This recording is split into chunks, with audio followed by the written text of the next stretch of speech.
بسم الله الرحمن الرحيم الحمد لله رب العالمين والعاقبة للمتقين ولا عدوان إلا على الظالمين والصلاة والسلام على رسول الله وصحبه أجمعين أما بعد أعوذ بالله من الشيطان الرجيم بسم الله الرحمن الرحيم وعن أبي هريرة رضي الله تعالى عنه عن النبي صلى الله عليه وسلم قال نفس المؤمن معلقة بدينه حتى يقضى عنه رواه أحمد والترمذي وحسنه. அல்ஹம்துலில்லா, போன கிழமையுடைய வகுப்பில் மிக முக்கியமான சில விஷயங்களை பார்த்தோம். ஒரு ஜனாசா நடைபெற்ற பொழுது, அதாவது ஒருத்தர் வஃபாத்தான உடனே கட்டாயமாக அவருடைய ஆடைகள் களையப்பட வேண்டும். அதுக்கு பின்னால் ஜனாசா பரிபூர்ணமாக மூடப்பட வேண்டும். அதே நேரத்தில் ஜனாசாவுக்கு யார் ஜனாசாவை பார்க்குறதுக்கு அனுமதிக்கப்பட்டிருக்கிறதோ அவர்களுக்கு ஜனாசாவை முத்தமும் இடலாம். ஹத் ரசூலுல்லாஹி ஸல்லல்லாஹு அலைஹி வஸல்லம் அவர்கள் அது உஸ்மான் இப்னு மதூன் ரலியல்லாஹு அன்ஹு அவர்களுடைய ஜனாசாவில் எவ்வாறு நடந்து கொண்டார்கள் என்ற விஷயங்களை நாங்கள் போன கிழமை பார்த்தோம். அல்லாஹ் சுப்ஹானஹு வ தஆலா அந்த விஷயங்களை வாழ்க்கையில் விளங்கி அமல் செய்வதற்கான பாக்கியத்தை அல்லாஹ் நம் அனைவர்களுக்கும் தந்தருள்வானாக. இன்றைய வகுப்பில் இன்னும் ஒரு மிக முக்கியமான ஒரு பகுதி, அதாவது நாங்கள் இது வரும் வரைக்கும் ஜனாசாவுடன் சுற்றி இருக்கிறவங்க ஜனாசா ஒன்று நடந்தால் உடனடியாக என்ன செய்யணும் என்று சம்பந்தப்பட்ட விஷயமாக பார்த்தோம். இன்றைய வகுப்பில் ஒருத்தர் வஃபாத் ஆகிட்டார், அவர் விட்டுட்டு போகக்கூடிய வராசத்துடைய சொத்துல நேரடியாக அவசரமாக நிறைவேற்றப்பட வேண்டிய 5 மிக முக்கியமான கடமைகளில் ஒன்றை பற்றி தெளிவாக பேசக்கூடிய ஒரு ஹதீஸை தான் நாங்கள் என்ன செய்ய போகிறோம், இன்றைக்கு பார்க்க போகிறோம். ஒருத்தர் மௌத்தாகிட்டார் என்று இருந்தால், ஒரு ஆணாக இருக்கலாம், ஒரு பெண்ணாக இருக்கலாம். ஒருத்தர் வஃபாத்தான உடனேயே அவர் விட்டுட்டு செல்லக்கூடிய பொருட்கள் அனைத்தும் ஷரியத்துடைய பார்வையில் வராசத்துக்கு உரிய சொத்துகளாக கருதப்படும். ஆனால் அந்த சொத்துகள் வாரிஸ்காரர்களுக்கு பிரித்து கொடுக்கப்பட்டதுக்கு முன்னால அந்த சொத்துல 4 மிக முக்கியமான கடமைகள் நிறைவேற்றப்பட வேண்டியிருக்கு. 5வது தான் வராசத். எத்தனை விஷயம்? ஒருத்தர் மௌத்தாகிட்டால் அவர் விட்டுட்டு போற சொத்துகள்ல எத்தனை கடமைகள் இருக்குது? 5 கடமைகள் இருக்கு. முதலாவது கடமை அத்தஜ்ஹீஸு வத்தஃப். அந்த ஜனாசாவை அடக்கம் செய்யப்படும் வரும் வரைக்கும் அந்த ஜனாசாவை குளிப்பாட்டுறதுக்கோ கஃன் செய்யறதுக்கோ அல்லது அடக்கம் செய்யும் வரும் வரைக்கும் தேவைப்படக்கூடிய அத்தியாவசிய செலவுகள் அனைத்தும் ஜனாசாவுடைய சொத்துகளிலிருந்து செலவழிக்கப்படலாம். உதாரணமாக எங்களோட நாட்டை பொறுத்தவரை அது பெரிதாக எங்களுக்கு தென்படாவிட்டாலும் சில நேரங்களில் வெளிநாடுகள் இருக்கக்கூடியவர்களுக்கு ஜனாசா ஒன்று விழுந்தால் அந்த ஜனாசா அடக்கம் செய்யறதுக்கு பல லட்சக்கணக்கான ரூபாக்கள் செலவழிக்கப்பட வேண்டிய தேவைகள் இருக்கிறது. எனவே அந்த தேவைகளை சமூகமாக இருக்கிறவர்கள் நிறைவேற்றத்துக்கான வசதி இல்லை என்றிருந்தால் அவைகள் அனைத்தும் ஜனாசா விட்டுட்டு போகக்கூடிய சொத்திலிருந்து தான் செலவழிக்கப்படும். இதுதான் ஜனாசாவுடைய சொத்துல வரக்கூடிய முதலாவது அந்த சொத்துகள் செலவழிக்கப்பட வேண்டிய பகுதி. அதன் ஆரம்பத்தில் நான் சொன்ன மாதிரி கட்டாயமான தேவைகளுக்கு மாத்திரம்தான் அங்க ஜனாசாவுக்கு வாரவங்களுக்கு சாப்பாடு ஆக்கிறதுக்கு, ஏனைய செலவுகள் வீட்டுக்கு வாரவங்களுக்கு என்ன செய்யறது சாப்பாடுகள் ஏற்பாடு செய்யறதுக்கு, இவைகள் எதுக்கும் ஜனாசாவுடைய சொத்து அல்லது அவருடைய காசி பணம் செலவழிக்கப்பட முடியாது. அவருடைய தஃபன் அடக்கம் செய்யறது அல்லது ஜனாசா அடக்கம் செய்யப்படும் வரும் வரங்காட்டியும் கடமையான அந்த செலவுகளுக்கு அந்த பணம் செலவழிக்கப்படலாம். இது முதலாவது பாதி. 2வது விஷயம், அடக்கம் செஞ்சிட்டோம் என்றிருந்தால் ஜனாசாவை அடக்கம் செஞ்சதுக்கு பின்னால மீதமாக இருக்கும் அந்த சொத்துல அடுத்த மிக முக்கியமான 2 கடமைகள் வரும். ஒன்று, அல்லாஹ்வுக்கு நிறைவேற்ற வேண்டிய ஷாஃபி மذஹபுடைய கருத்தின் பிரகாரம், அந்த அதிகமான உலமாக்களுடைய ஷாஃபி மذஹபை சேர்ந்த உலமாக்களுடைய கருத்தின் பிரகாரம் அவர்கள் விட்டு செல்லும் 2 விதமான கடன்கள் இருக்கு. ஒரு கடன் துயூனுல்லாஹ், அல்லாஹ்வுக்கு நிறைவேற்ற வேண்டிய கடமைகளில் எது சரி குறைவுகள் செய்திருந்தால் அந்த கடமைகளை நிறைவேற்றுவதற்கு தேவையான காசி பணம் அவருடைய சொத்திலிருந்து உடனடியாக ஒதுக்கப்பட வேண்டும். அல்லாஹ்வுடைய கடன் என்று வரும் பொழுது அல்லாஹ்வுடைய கடமைகள் எது சரி ஒன்று அவருக்கு கடமையாக்கப்பட்டு அந்த கடமையை அவருடைய சொத்துகளிலிருந்து நிறைவேற்றாமல் வஃபாத்தாக இருந்தார். உதாரணமாக ஜகாத் வாஜிபாக இருந்துக்கு ஜகாத் அவர் நிறைவேற்றல, அவருடைய ஜகாத் உடனடியாக அவர் விட்டு செல்லக்கூடிய சொத்திலிருந்து நிறைவேற்றப்பட வேண்டும். ஹஜ்ஜு கடமையான ஒரு பேரன், அது ஒரு உம்மாவோ வாப்பாவோ குடும்பத்தில் இருக்கிற ஒருவர் வஃபாத் ஆகிறாரு, அவர் ஹஜ்ஜு கடமையான ஒருவர், ஆனா ஹஜ் அவருக்கு நிறைவேற்ற முடியல என்றிருந்தால் உடனடியாக அவருடைய ஹஜ்ஜை நிறைவேற்றத்துக்கு தேவையான பணம் அவருடைய காசிலிருந்து ஒதுக்கப்பட வேண்டும். இதே போன்று அவருக்கு கஃபாராக்கள் இருக்கலாம், நோன்பு அதாவது பிடிக்க முடியாமல் இருக்கிறதாலும் ஒரு ரீசன்ஸுக்காக வேண்டி அவர் நோன்பு கதா செய்யாமல் வஃபாத்தாக இருக்கலாம். அப்ப அந்த கதா செய்யறதுக்காக வேண்டி அவர் கஃபாரா கொடுக்க வேண்டும், அந்த கஃபாராவுக்கான பணங்கள். இப்படி ஷரியாத்தில் என்னென்ன காசி சம்பந்தப்பட்ட விஷயங்கள் இருக்குதோ அவைகளை நிறைவேற்றாமல் அவர் வஃபாத்தாக இருந்தால் அதை நிறைவேற்றத்த அவருடைய சொத்திலிருந்து உடனடியாக என்ன செய்யப்படணும், அவைகள் நிறைவேற்றப்படணும் அல்லது தேவையான பணம் ஒதுக்கப்பட வேண்டும். இது இரண்டாவது பகுதி. அதை நிறைவேற்றினதுக்கு பின்னால மூணாவது ஒரு கடமை இருக்குது, துயூனுல் இபாத். ஒரு மனிதர்களுக்கு கொடுக்கப்பட வேண்டிய ஹக்குகள். இது கடன் என்று வரும் பொழுது எல்லா விதமான கடன்களும் அவர் அபகரித்த சொத்துகளாக இருக்கலாம்.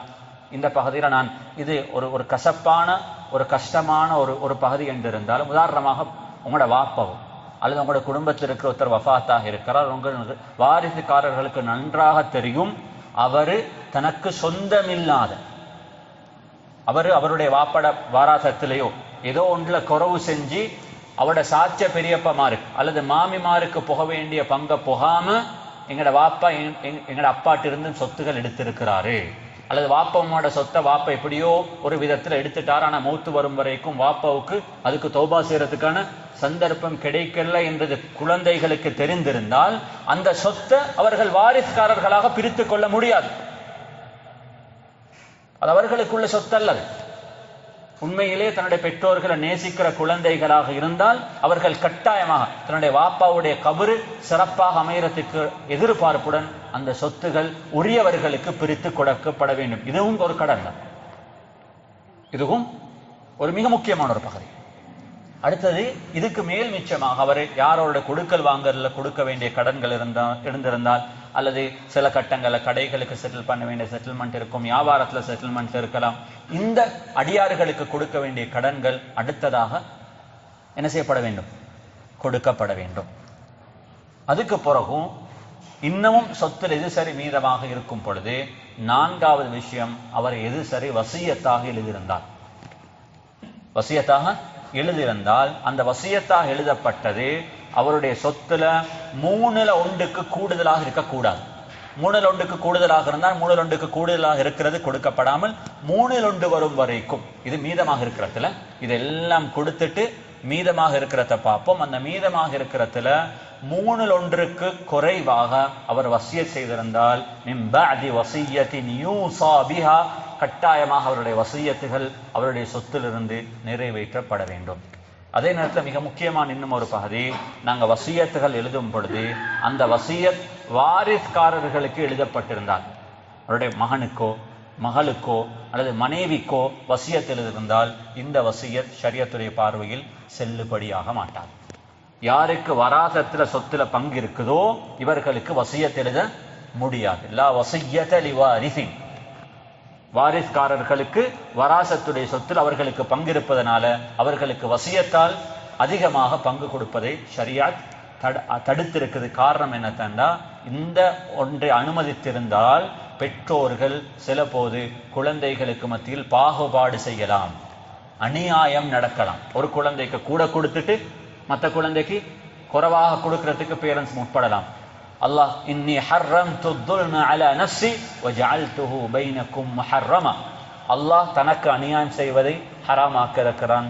அந்த அநியாயம் மனிதர்களுக்கு மத்தியில் செய்வதையும் அல்லாஹ் ஹராமாக்க இருக்கிறான். எனவே அந்த இடத்துல அல்லாஹ் ஒரு நாளும் வாரிஸ்காரர்களுக்கு வசியத் கொடுப்பதை இஸ்லாம் தடை செய்திருக்கிறது. இதுக்கு எந்த விதமான அனுமதியும் இல்லை. வாரிஸ்காரர்களுக்கு மேலாக உள்ளவர்களுக்கு வசியத்துகள் எழுதலாம். உதாரணமாக இந்த பகுதியில் மிக முக்கியமான ஒரு பகுதி தான் குழந்தைகளை தத்தெடுத்து வளர்ப்பவர்கள்.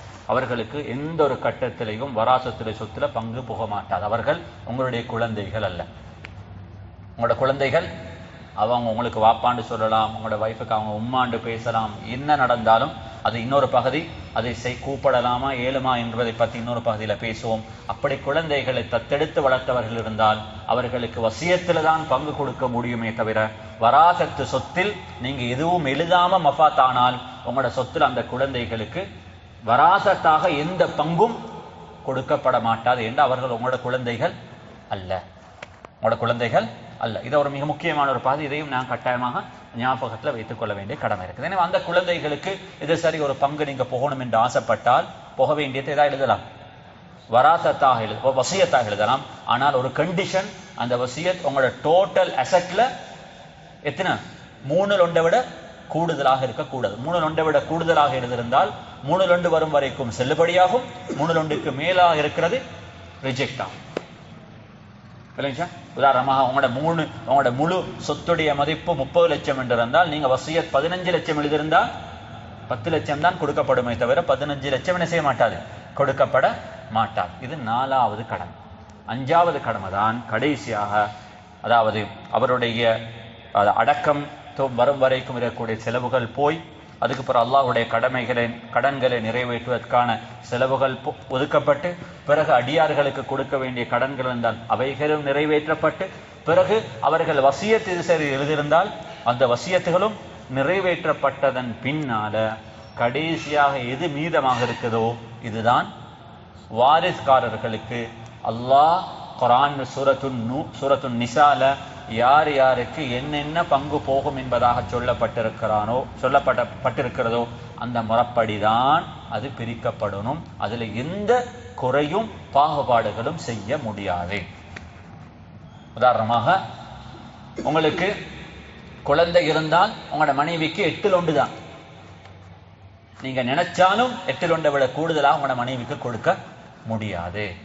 உங்களுக்கு குழந்தைகள் இல்லை என்றிருந்தால் உங்களோட மனைவிக்கு உங்களோட சொத்துல 4 தான் மேக்சிமம். அதுக்கு மேல உங்களோட மனைவிக்கு சொத்துல பங்கு போக மாட்டாது. அதே மாதிரி இன்னும் ஒரு மிக முக்கியமான ஒரு பகுதி, இன்ஷா அல்லாஹ் நான் இன்னொரு கட்டத்துல அதை நான் ஒரு பகுதியாகவே செய்யலாம் என்பதாக எதிர்பார்க்கிறேன். பெண் குழந்தைகள் மட்டும் இருக்கும் பெற்றோர்கள், ஆம்பளை புள்ள இல்லாதவர், நீங்க நல்லா ஞாபகம் வச்சுக்கணும். உங்களோட குழந்தைகள் பெண் குழந்தைகளாக மட்டும் இருப்பாங்க என்றிருந்தால் உங்களோட முழு சொத்திலையும் 3/2 பகுதி தான் 1க்கு மேற்பட்ட குழந்தைகளா பெண் குழந்தை இருந்தால் அவர்களுக்கு செல்ல முடியும். மீதமானது உங்களோட சகோதர சகோதரிகளுக்கு உள்ள பங்கு. உங்களோட வாப்பா உம்மா இருந்தா வாப்பா உம்மாவுக்கு போகும். வாப்பா உம்மா இல்லை என்றிருந்தால் உங்களோட சகோதரர்கள் சகோதரிகளுக்கு போக வேண்டிய பங்கை தவிர இதை நீங்க நினைச்சாலும் எது செஞ்சாலும் இதை என்னாலேயோ உங்களாலேயோ தடுக்க முடியாது. இது யாருடைய சட்டம்? இது அல்லாஹ்வுடைய கத்ர். அல்லாஹ் இதை எழுதிட்டான், அல்லாஹ் இதை எழுதி முடிச்சுட்டான். எனவே பெண் குழந்தைகள் மட்டும் இருப்பவர்கள் இப்படி இந்த ஃபேமிலியில இப்படியாப்பட்ட பிரச்சனைகள் வரும் என்பதாக பயப்பட்டால் அவர்கள் வஃபாத் ஆகிறதுக்கு முன்னால சொத்துக்களை முறையாக எழுதி கொடுக்க வேண்டிய கிஃப்டாக கொடுத்துட்டா பிரச்சனை செஞ்சிடும், முடிஞ்சு போயிடும். எனவே இன்னொரு கட்டத்தை இன்ஷா அல்லாஹ் அந்த பகுதியை நான் பேசுகிறேன். இது ஒரு ஞாபகம் இருக்க வேண்டும் என்பதற்காக வேண்டிய சில பகுதிகளை தொட்டு காட்டியிருக்கிறேன். முதலாவது என்ன பகுதி? ஜனாசாவுடைய அடக்கத்தோடு சம்பந்தப்பட்ட செலவுகள். அது போக அடுத்தது அல்லாஹ்வுடைய கடன்.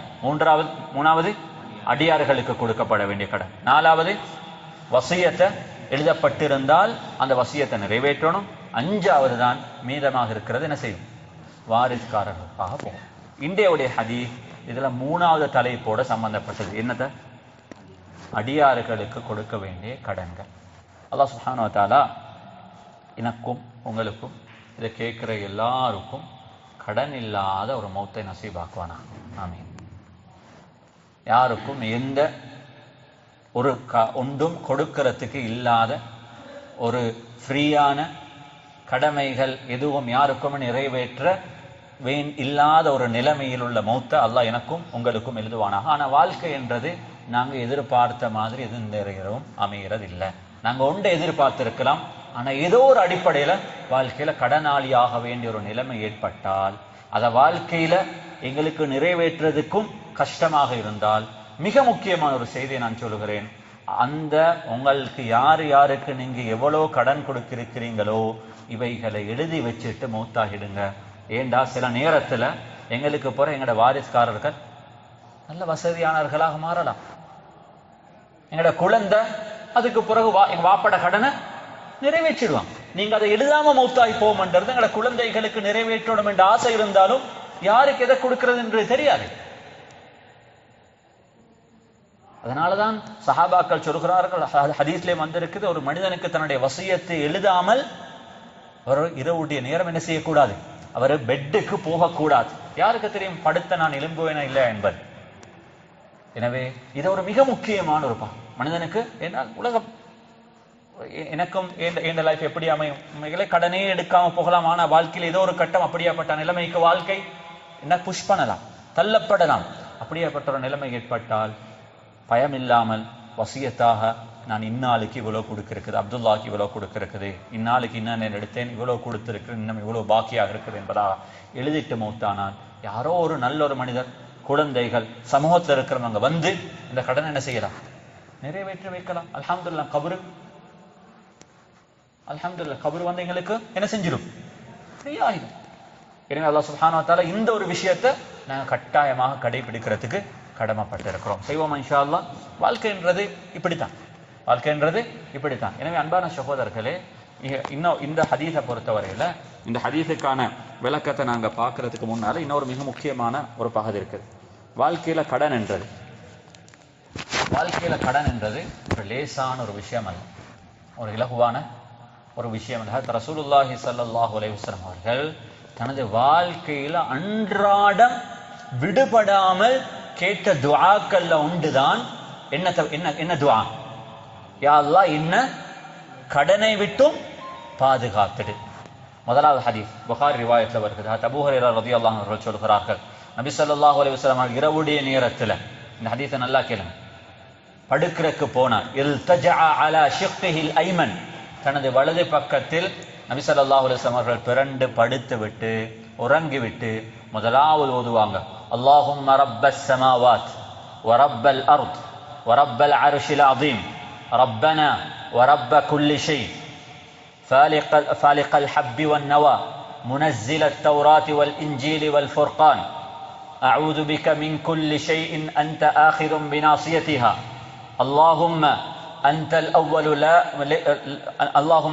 الأول ليس قبلك أحد وأنت الآخر وليس بعدك أحد اللهم أنت الظاهر وليس قبلك شيء اللهم أنت باطن فليس دونك اللهم أنت الأول فليس قبلك شيء وأنت الآخر فليس بعدك شيء وأنت الظاهر فليس فوقك شيء وأنت الباطن فليس دونك شيء என்பதாக அல்லாஹ் புகழ்ந்து சொல்வாங்க.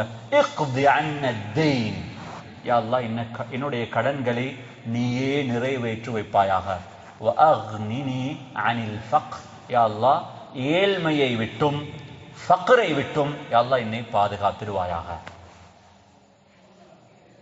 இந்த துஆவை பாடமாய் என்ன துஆ, அல்லாஹும்ம ரப்பஸ் ஸமாவாதி வ ரப்பல் அர்தி வ ரப்பல் அர்ஷில் அஸீம் ரப்பனா வ ரப்ப குல்லி ஷை ஃபாலிகல் ஹப்பி வன் நவா முனஸ்ஸிலத் தௌராத் வல் இன்ஜீல் வல் ஃபுர்கான் اللهم إني أعوذ بك من كل شيء أنت آخذ بناصيتها اللهم أنت الأول ليس قبلك شيء وأنت الآخر وليس بعدك شيء وأنت الظاهر وليس قبلك شيء وأنت الباطن وليس دونك شيء اقض عنا الدين وأغننا عن الفقر. இது எத்தனாலும் நபி ஸல்லல்லாஹு அலைஹி வஸல்லம் அவர்கள் படுக்கிறதுக்கு முன்னால் ஓதின துஆ. அபூ தல்ஹா ரலியல்லாஹு அன்ஹு சொல்கிறார்கள், நான் தபூக்குக்கு ரசூலுல்லாஹி ஸல்லல்லாஹு அலைஹி வஸல்லம் உடன் பிரயாணித்தேன். நான் நபி ஸல்லல்லாஹு அலைஹி வஸல்லம் அவர்களுக்கு பின்னால குதிரையில் அமர்ந்திருந்தேன் அல்லது ஒட்டகத்தில் அமர்ந்திருந்தேன். வகான இதா நஸல வரகிப, அவர்கள் ஒட்டகத்தில் ஏறினாலும் எது சரி ஒரு இடத்துல போய் அவர்கள் இறங்கினாலும் எல்லா நேரத்திலையும் நபி ஸல்லல்லாஹு அலைஹி வஸல்லம் அவர்கள் ஓதுறதை நான் கேட்டேன். அல்லாஹும்ம இன்னி அஊது பிக மினல் ஹம்மி வல் ஹஸ்னி வல் அஜ்ஸி வல் கஸலி வல் ஜுப்னி வல் புக்லி வதிலஅ தைனி வகலபத்திர் ரிஜால். கடன், பயணம், துஆ ஏற்றுக்கொள்ளப்படக்கூடிய நேரம். ஃபர்தான தொழுகையை ரசூலுல்லாஹி ஸல்லல்லாஹு அலைஹி வஸல்லம் அவர்கள் சலாம் கொடுத்தார். அல்லாஹும்ம இன்னி அஊது பிக மினல் ஹம்மி வல் ஹஸன் ومن العجز والكسل ومن الجبن والبخل ومن غلبة الدين وقهر الرجال. ஃபர்தான தொழுகைக்கு பின்னால டெய்லி ஒரு சஹாபி வந்து ரசூலுல்லாஹி ஸல்லல்லாஹு அலைஹி வஸல்லம் கேட்டாங்க, யா ரசூலல்லாஹ், இத நேரம் நான் உங்களை பார்த்து அல்லாஹ் இன்னி அஊது பிக மினல் மஅஸமி வல் மக்ரப், யா அல்லாஹ் பாவத்தை விட்டும் பாதுகாத்துடு, கடனை விட்டும் பாதுகாத்துடு என்பதாக ஏன் அதிகமாக கடனை பத்தி நீங்க துஆ கேட்கிறீங்க என்பதாக ரசூலுல்லாஹி ஸல்லல்லாஹு அலைஹி வஸல்லம் இடத்துல கேட்ட பொழுது சொன்னார்கள், இன்னர் ரஜுல இதா கரிம ஹத்தஸ ஃபகதப வவஅத ஃபஅக்லஃப. ஒரு மனிதன் கடனாளியாகிட்டால் பேசினா போய் பேசுவான், கொடுத்தா வாக்கு மாறு செய்வான். அதனால வாழ்க்கையில் அல்லாஹ் கடனை விட்டும் என்ன பாதுகாக்கணும் என்பதாக ரசூலுல்லாஹி ஸல்லல்லாஹு அலைஹி வஸல்லம் சொன்னாங்க. எனவே அன்பான சகோதரர்களே, நாங்க இது ஃபேஷன் அல்ல. கடன் எடுத்து கடனாளி ஆகணும் என்றதுக்கான நிலைமைகளை வாழ்க்கையில எந்த ஒரு கட்டத்திலையும் ஆக்காதே. கடன் எடுத்து கல்யாணம் செய்யறது, ஏண்ட செலவுக்கு மேலால செலவழிக்கிறது, கடன் எடுத்து வீடு கட்டுறது, இதெல்லாம் ஏண்ட செலவுக்கு ஏண்ட வருமானத்துக்கு ஏற்ற செலவுகள் வாழ்க்கையில சிறந்த ஒரு வாழ்க்கையை வாழ்றதுக்கு மனிதனுக்கு உதவியாக இருக்கும். கடைசியாக இந்த ஹதீஸ் இன்ஷா அல்லாஹ் நான் வாரக்கிழமை நான் தொடர்ச்சியாக பேசுகிறேன். இன்ஷா அல்லாஹ் அடுத்த ஒரு மிக முக்கியமான ஒரு பகுதி இருக்குது. இந்த கடனாளியாக நாங்க மாறிட்டோம் என்றிருந்தால், அல்லது கடன் ஒன்று எடுக்க வேண்டிய ஒரு நிலைமை வாழ்க்கையில் ஏற்பட்டால் எப்படி அந்த நிலைமையை கையாள்றது? அப்படியாப்பட்ட ஒரு நிலைமைக்கு நானும் நீங்களோ வாழ்க்கையில தள்ளப்பட்டிருந்தால் அந்த கடனிலிருந்து வெளியே வாரத்துக்கு ஷரியத்துல என்ன முறை இருக்குது, என்ன துஆக்கள் இருக்குது? ஆக முக்கியமான ஒரு பகுதி. எனவே இன்றைக்குடைய பகுதியில நான் இதுவரும் வரைக்கும் சில முக்கியமான பகுதிகளை ஞாபகப்படுத்தின அந்த விஷயத்தை நான் சொல்லி நான் திரும்ப முடிக்கிறேன். இன்ஷா அல்லாஹ் வாரக்கிழமையும் இதே தலைப்புல இன்னும் சில முக்கியமான பகுதியில் இருக்க அந்த விஷயங்களை ஞாபகப்படுத்துறேன். அல்லாஹ் சுப்ஹானஹு வ தஆலா என்னையும் உங்களையும் கடன் இல்லாமல் வஃபாத் ஆகிறதுக்கான பாக்கியத்தை நசீபாக்குவானாக. வஃபாத் மையத்தொண்டு மௌத்தாகிட்டால் அந்த மையத்துடைய சொத்துடன் நேரடியாக 5 கடமைகள் இருக்குது. ஒன்று, மையத்தை அடக்கம் வரும் வரக்காட்டியும் சம்பந்தப்பட்ட செலவுகள், அதுவும் கட்டாயமான அவசியமான செலவுகள் மாத்திரம். பிறகு அல்லாஹ்வுடைய கடன், பிறகு அடியார்களுக்கு கொடுக்க வேண்டிய கடன், அதுக்கு பிறகு வசியத் இருந்தால் 3 ஒன்றுக்குட்பட்ட வசியத்துகளை நிறைவேற்றுவது. இதுக்கு பின்னால் இது சரி மீதமாக இருந்தால் என்ன செய்யறது? வாரிசுக்காரர்களுக்கான சொத்துகளாக ஷரியத்தில் சொன்ன முறைப்படி பிரித்துக் கொள்வது. இதில் ஆக முக்கியமான இன்றைக்கு எங்கட ஹதீஸோட சம்பந்தப்பட்டது இது கடன். கடன் என்றது ஒரு சாதாரணமான ஒரு விஷயம் அல்ல. ரசூலுல்லாஹி ஸல்லல்லாஹு அலைஹி வஸல்லம் அவர்கள் தூங்குறதுக்கு முன்னால, பயணத்துல, ஃபர்தான தொழுகைக்கு பின்னால, இது இல்லாம தந்த வாழ்க்கையில அடிக்கடி ஓதக்கூடிய துஆக்கள்ல உண்டு. இது என்ன? அல்லாஹ் கடனை விட்டும் பாதுகாக்கணும். 4 துஆக்கள் சொல்லியிருக்கிறேன். முதலாவது துஆ என்னத்த? அல்லாஹும்ம ரப்பஸ் ஸமாவாதி ورب الأرض ورب العرش العظيم ربنا ورب كل شيء فالق الحب والنوى منزل التوراة والإنجيل والفرقان أعوذ بك من كل شيء أنت آخذ بناصيتها اللهم أنت الأول ليس قبلك شيء وأنت الآخر وليس بعدك شيء وأنت الظاهر وليس فوقك شيء وأنت الباطن فليس دونك شيء اقض عنا الدين وأغننا من الفقر اللهم إني أعوذ بك من الهم والحزن ومن العجز والكسل ومن الجبن والبخل والرواية له ومن ضلع الدين وغلبة الرجال إن الرواية له ومن غلبة الدين وقهر الرجال اللهم إني أعوذ بك من المأثم والمغرم. இந்த துஆக்களை பாடமாக்குவோம், ஓதுவோம். அல்லாஹ் சுப்ஹானஹு வ தஆலா எனக்கும் உங்களுக்கும் கடன் இல்லாத ஒரு மௌத்தை அல்லாஹ் நசீபாக்குவானாக. பேசின விஷயங்களை வாழ்க்கையில மௌத்து வரைக்கும் அமல் செய்யக்கூடிய பாக்கியத்தை அல்லாஹ் நம் அனைவர்களுக்கும் தந்தருள்வானாக. வ ஆகிரு தஅவானா அல்ஹம்துலில்லாஹி ரப்பில் ஆலமீன். வஸ்ஸலாமு அலைக்கும் வரஹ்மத்துல்லாஹி வபரகாத்துஹு.